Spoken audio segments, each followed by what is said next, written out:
But this is where things get too toxic. So only 1% of people can solve this. What follows? 8, 4, 3, 2, not qualified. I mean, Meow's beef with Bobby is for sure a Hall of Fame drama in the Brawl community. Two adults playing a 4-button game and yelling on Twitter. Well, if you put it that way, then the entire drama seems kinda pointless. But where did all of the hatred and beef even come from?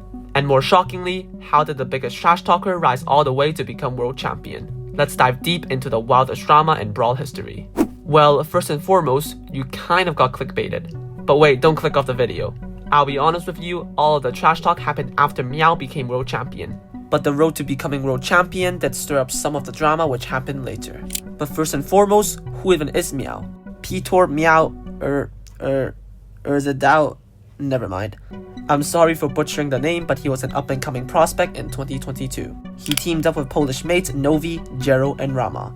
And these 4 Poles were able to rack up a decent amount of points in their debut season, almost winning a monthly finals in April but fell short by just a set. However, their consistent performances throughout the year were able to place them at number 6 in Europe, barely qualifying them for World Finals. However, just before World started, Chasmic Gaming scooped in and signed the roster. But for some reason, Meow was left out of the team. And after a lot of digging, I still wasn't able to find out why Meow was the one who was left out. But if you guys know the answer, then please comment down below and tell us why he was left out, I guess. Alright, so while I was editing, I actually found out that I made a mistake as Meow actually did not play with Jero in 2022. He actually left the team in August and Jero was actually the replacement that they found. However, Meow's Polish mates were unfortunately drawn to Zeta Division 1. And yeah, 2022 Shatampa was simply unstoppable.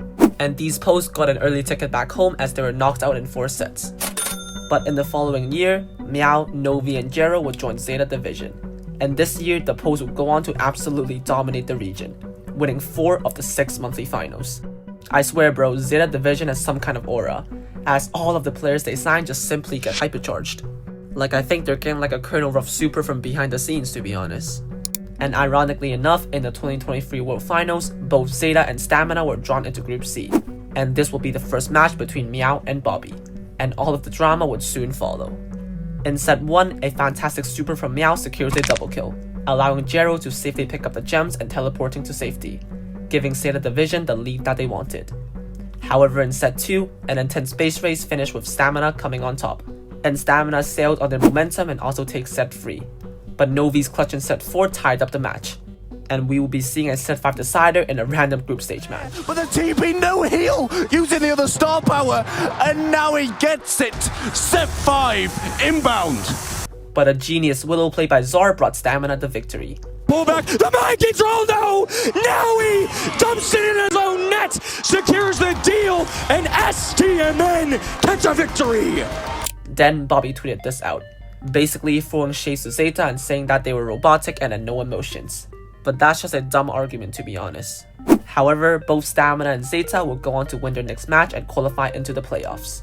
And Zeta were first drawn to Luminosity. And the Poles didn't take long to grab the lead, winning both set 1 and 2 and putting LG in a very tough spot.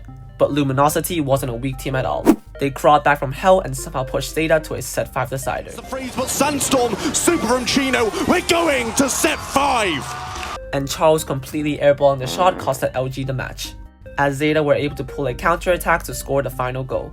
And hilariously enough, the next match against Crazy Raccoons followed the exact same script. Zeta first took set 1 and 2, and my GOAT took set 3 and 4. But unfortunately, my Glorious King fell short and Zeta grabbed set 5 and advances to the Grand Finals. On the other side of the bracket, Bobby's STMN had a smooth sail into the Grand Finals, first defeating Revenant in 4 sets, and then clean sweeping SK Gaming. And this was Bobby's best run in his career.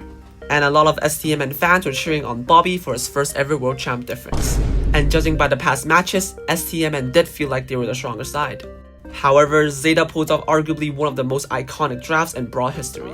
Oh my god!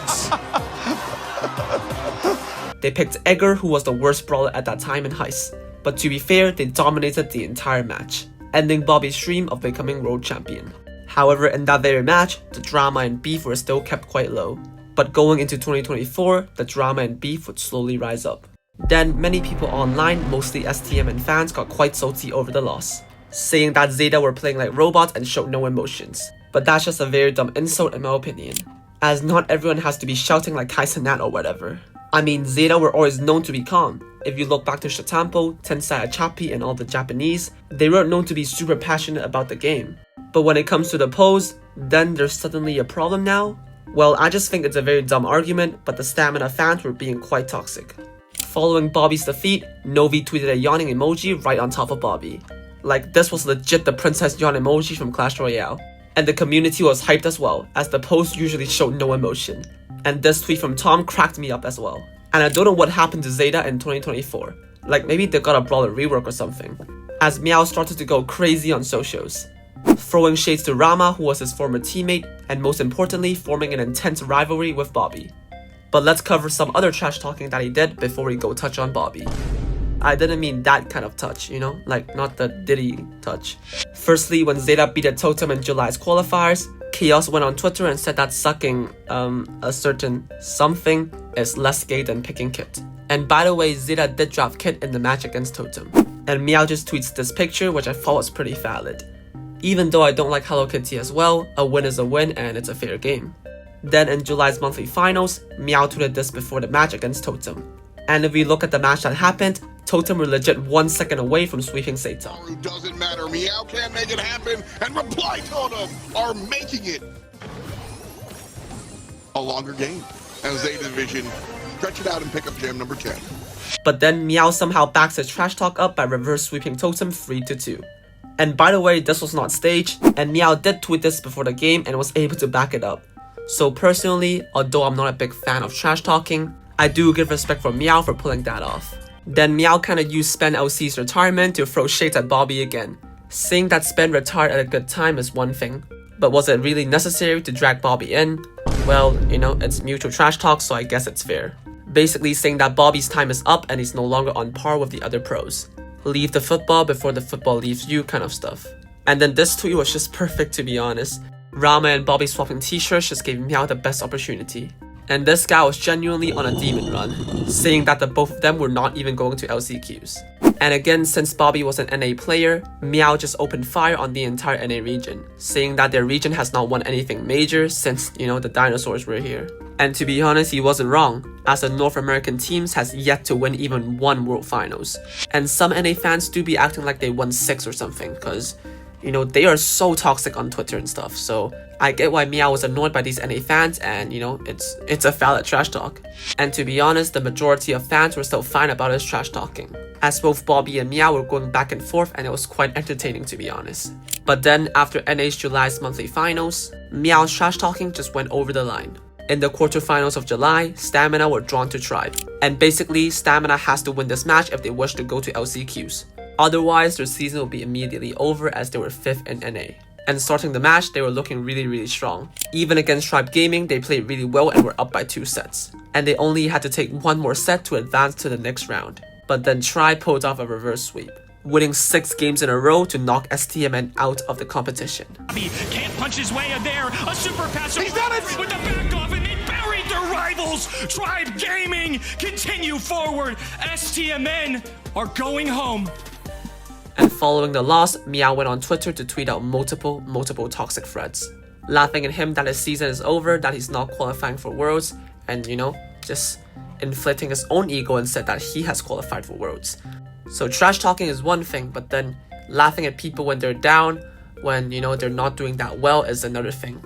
And the whole community was enraged at this tweet. Semantic called him out multiple of times, saying that it was not cool to laugh at someone when they're down. Frank sarcastically tweeted this out, saying that he was classy, which he was completely the opposite. And even my glorious king backed Bobby up, and saying that what has Zeta become after him and Shatampo left.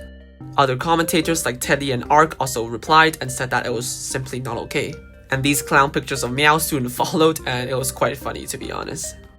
And there was apparently a boxing event happening between the two, and you know, if you guys happen to have the ticket, then please DM me and I'll buy it off you, okay?